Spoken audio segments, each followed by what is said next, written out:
નમસ્કાર, આપ જોઈ રહ્યા છો spark today news. Padra Vadtal તાબાના શ્રી સ્વામિનારાયણ મંદિરના 19મા વાર્ષિક પાટોત્સવ નિમિત્તે વિવિધ ધાર્મિક કાર્યક્રમો યોજાયા. પાદરા નવાપુરા સ્થિત વડતાલ તાબાના શ્રી સ્વામિનારાયણ મંદિર નવાપુરામાં વડતાલ પીઠાધીશ્વર પરમ પૂજ્ય ધર્મ ધુરંધર 1008 આચાર્ય શ્રી રાકેશ પ્રસાદજી મહારાજજીના વરદ હસ્તે શ્રી હરિકૃષ્ણ મહારાજ, શ્રી રાધાકૃષ્ણ દેવ, શ્રી ગણપતિ દાદા, શ્રી હનુમાનજી દાદાની પ્રાણ પ્રતિષ્ઠા કરવામાં આવી, જેના 19મા વાર્ષિક પાટોત્સવ નિમિત્તે મંદિર ખાતે વિવિધ ધાર્મિક કાર્યક્રમોનું ભવ્ય આયોજન સાથે અન્નકૂટના દર્શન સાથે મહાઆરતી યોજાઈ.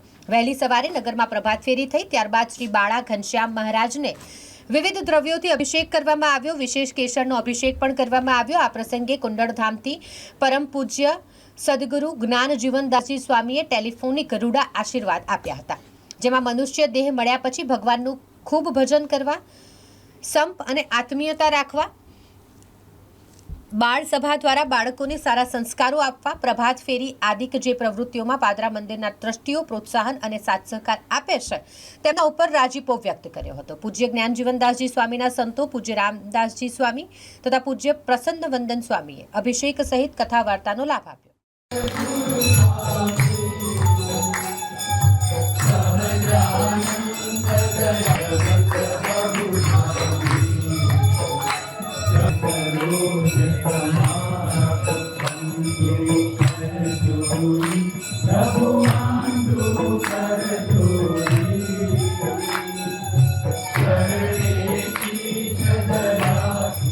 વડતાલ સંસ્થાનો શ્રી સ્વામિનારાયણ મંદિર નવાપુરા પાદરા ખાતે આજે 19મો પાટોત્સવ યોજાયો છે, કે જેમાં કુંડળધામથી પરમ પૂજ્ય સદગુરુ શ્રી જ્ઞાનજીવનદાસજી સ્વામીએ સંતોને મોકલી અને અભિષેકનો લાભ આપ્યો હતો તથા સરસ કથા વાર્તા સત્સંગનો લાભ આપ્યો હતો. અને તેમાં ટેલિફોનિક પૂજ્ય ગુરુજીએ પણ ટેલિફોનિક આશીર્વાદ આપ્યા હતા. અને એમાં ખાસ ટકોર કરી હતી કે જે આ મંદિરના ટ્રસ્ટીઓ અને જે બાળકોને પ્રોત્સાહન આપવા માટેનું આયોજન કરે છે. આજે વિશેષ કાર્યક્રમોની અંદર સવારે પ્રભાત ફેરી થઈ, ત્યાર પછી મહારાજનો અભિષેક થયો, ત્યાર પછી અન્નકૂટ થયો.